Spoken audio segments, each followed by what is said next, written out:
All right, friends, I want to put out a quick video to save you a bunch of heartache and help you catch a lot of bass. This has been my favorite go-to lure for the past few years. It is the Bone Spook from Jigging World. This one is a 9-inch, which is massive, but the striped bass can't seem to really resist it.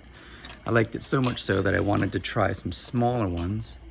This is the 6.5-inch.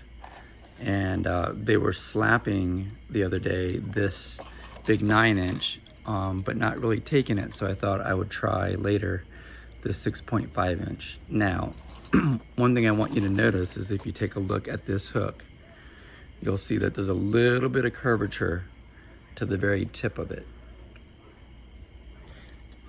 Now we're going to compare that to this Yozuri popper. If you look at this hook, the tip of it is straight.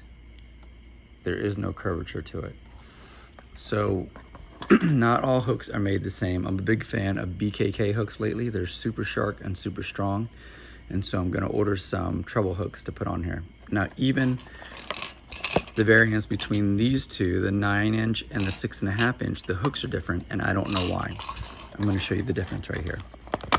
The first thing that you should do when you get your lure is inspect it. Inspect all the hardware. I'm sure you've heard that before. So inspect the split rings, make sure they're strong, all the attachments are good and strong, the hooks are nice and sharp,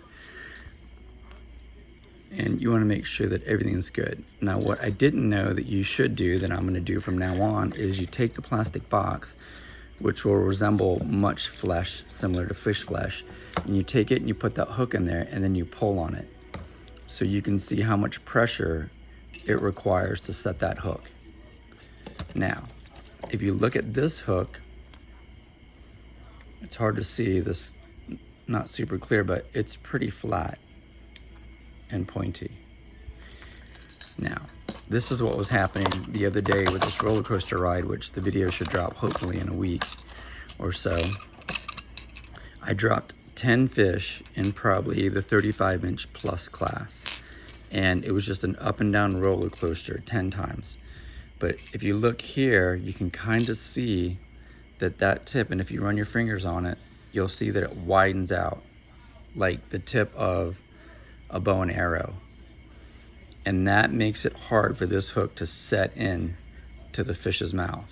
So basically, point goes in, and then this flared out section of the arrow stops it from really getting past this point and hooking in. And so what happens is the fish is fighting you just on the tip, and then eventually it shakes loose. I dropped 10 that way, and it was a horrible roller coaster ride.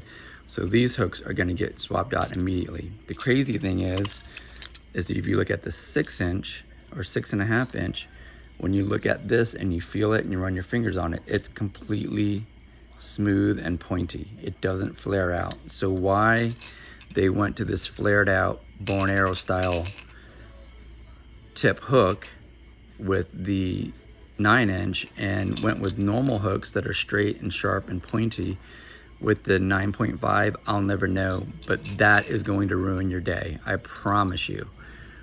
They're gonna get swapped out right away. All right, that's it. Hopefully in the next video I'll show you some fish.